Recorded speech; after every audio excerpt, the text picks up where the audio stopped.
በሁለቱ ታላላቅ ምጣኔ ሀብቶች መካከል ያለው የንግድ ጦርነት የመቀዛቀስ ምልክት የሚያሳይ አይመስልም። የአሜሪካው ፕሬዝዳንት ዶናልድ ትራምፕ በቻይና ላይ የጣሉት ታሪፍ በእጥፍ ይጨምራል ሲሉም ተደምጠዋል። ይህንም ጉዳይ በተመለከተ ቢላል ሚዲያ ልዩ ትንታኔ ይዞላችሁ ቀርበዋል። እንድትከታተሉ ጋብዘናችኋል። መልካም ቆይታ።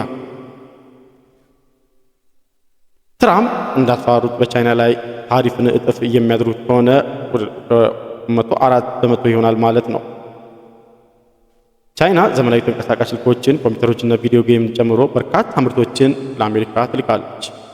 ቻይና ታሪፉን በብቸኝነት ታነሳለች ብሎ ማሰብ ስህተት ነው በማለት ዘ ኮንፈረንስ ቦርድ በተሰኘው የምርምር ተቋም የቻይና ማዕከል ከፍተኛ አማካሪ የሆኑት አልፍሬዶ ሙልትፋር ኪሎ ይናገራሉ።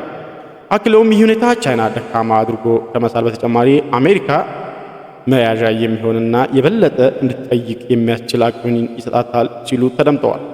በአሁኑ ወቅት ረዘም ወዳለ የምጣኔ ሀብት ቀውስ ሊያመራ የሚችል ችግር ላይ ደርሰናል ሲሉም ተናግረዋል።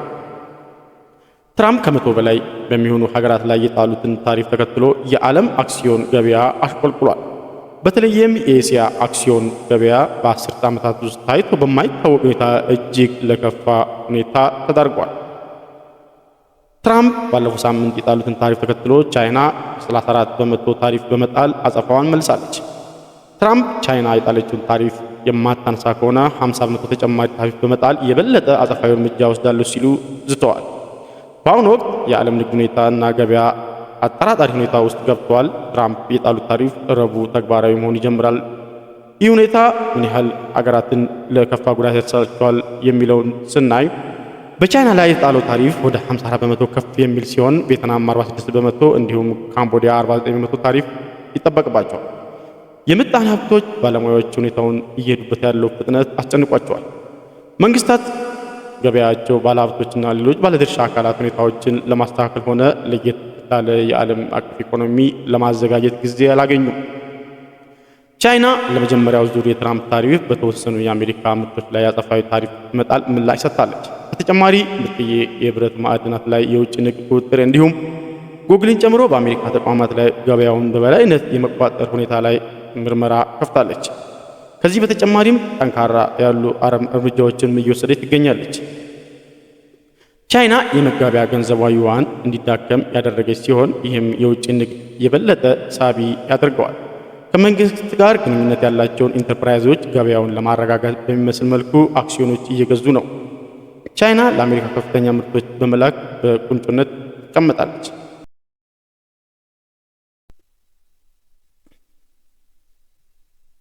ለቻይናም ሆነ የአሜሪካ ገበያ ትልቅ ስፍራ አለው። በአሁኑ ወቅት ቀውሱን መሸከም የሚችለው ማን ነው የሚለውን ጨዋታ እያየን ነው ያለ ነው። በየትኛውም በኩል የሚያተርፍ የለም ይላሉ በፒተርሰን ኢንስቲትዩት የአሜሪካ ቻይና ንግድ አማካሪ ሜሪ ላቪል። የምጣኔ ሀብቷ እንኳ ቢያሽቆለቁል ቻይና ይህን የአሜሪካ ጥቃት ነው ብላ የምታምነው ነገር ላለመቀበል የትኛውንም ሁኔታ ልተቋም ትችላለች ይላሉ። ቻይና የውጭ ንግድ የሚያሽቆለቁል ከሆነ ወሳኝ በሆኑ ገቢ ምንጭ መጎዳት የማይቀር ነው። ለቻይና ምጣኔ ሀብት በከፍተኛ ሁኔታ መመንደግ የውጭ ንግድ ለረጅም ጊዜ ቁልፍ ሚና ተጫውቷል። ሀገሪቷ ምንም እንኳን ከፍተኛ የቴክኖሎጂ ማኑፋክቸሪንግ ዘርፍና የሀገር ውስጥ ፍጆታን በመጨመር የገቢ ሁኔታዎችን በማስፋፋት እየሞከረች ቢሆንም የውጭ ንግዷ አሁንም መሰረታዊ ነው።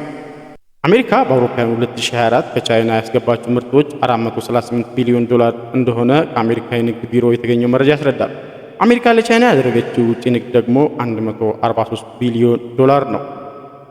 ይህ ማለት አሜሪካ ከቻይና ጋር የምታደርገው የንግድ ልውውጥ $295 ቢሊዮን የንግድ ወይንም ትሬድ ዴፊሲት ገጥሞታል ማለት ነው። አሜሪካ ከቻይና የምታስገባቸው ምርቶች በአጭር ጊዜ ከየትኛውም ሀገር የሚገኙ ምርቶች እንደምትተካቸው ግልጽ አይደለም። ሁለቱ ሀገራት በምጣኔ ሀብት ረገድ በብዙ መንገዶች የተሳሰሩ ናቸው። በሁለቱ ሀገራት መካከል ከፍተኛ መጠን ያለው ኢንቨስትመንት፣ ዲጂታል ንግድ እንዲሁም የመረጃ ልውውጥ አላቸው ሲሉ የሚናገሩ ደግሞ በሲንጋፖር የሂንሪሽ ፋውንዴሽን የንግድ ፖሊሲ ኃላፊ ዲቦራ ልምስ ናቸው። ታሪፍ መጣል የሚቻለው ለተወሰነ ጊዜ ብቻ ነው። ነገር ግን ሁለቱም ሀገራት አንዱ አንዱን የሚጎዳበት ሌላኛው መንገድ አላቸው። ምናልባትም ነገሮች ሊከፉ ይሆናል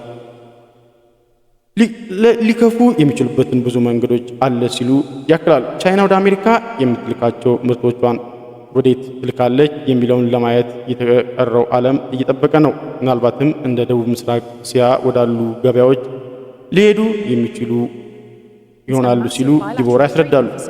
ሆኖም እነዚህ ሀገራት ከጣለባቸው ታሪፍ ጋር በተያያዘ ምርቶቻቸውን የት መሸጥ እንዳለባቸው እያጤኑ ይገኛሉ ይላሉ። በተለየ ዓለም ውስጥ ነው ያለነው ጨለም ባለ ሁኔታ ብለዋል።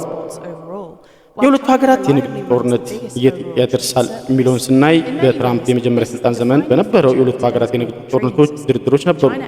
ሆኖም በአሁኑ ወቅት ነገሮች ከዚህ በኋላ ወደ ሊያመሩ እንደሚችሉ ለመተንበይ በጣም ከባድ ነው የሚሉት በሎይ ኢንስቲትዩት የምጣኔ ሀብት ባለሙያ የሆኑት ሮላንድ ራጅ ናቸው። ቻይና ለአሜሪካ ታሪፍ አጸፋዊ ምላሽ የሚሆን በርካታ መሳሪያዎቿ በእጇ ላይ እንዳለ ሮላንድ ያስረዳሉ። ሮላንድ ከሚጠቅሱት መካከል መገበያ ገንዘቧ ይበልጥ ማዳከም ወይም በገበያዋ ያሉ የአሜሪካ ኩባንያዎችን ለዳከማቸው ትችላለች ብለዋል። ሆኖም አንዳንድ ባለሙያዎች አሜሪካና ቻይና በተናጠል ውይይቶችን ሊያደርጉ እንደሚችሉም ያምናሉ።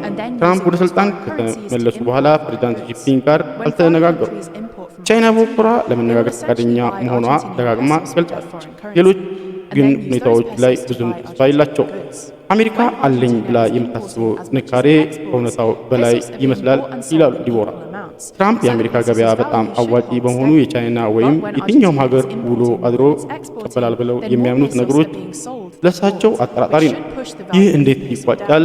ማንም አያውቅም የሚሉት ዲቦራ አክለውን ፍጥነቱ እና የተፈጥሮ ውጥረት በእውነት አስቦኛል። መጪው ጊዜ በጣም ፈታኝ ነው፣ አደጋውም እንዲሁ ከባድ ነው ሲሉ ተደምጠዋል። ስላዳመጣችሁ እናመሰግናለን። ቻናላችንን ሰብስክራይብ፣ ላይክ፣ ኮሜንት ማድረግ ሀገራችሁን ይግለጹልን።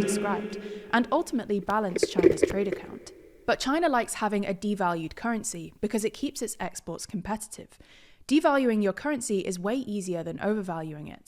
China just gets its central bank to effectively print more yuan and then use those to buy dollars on exchange.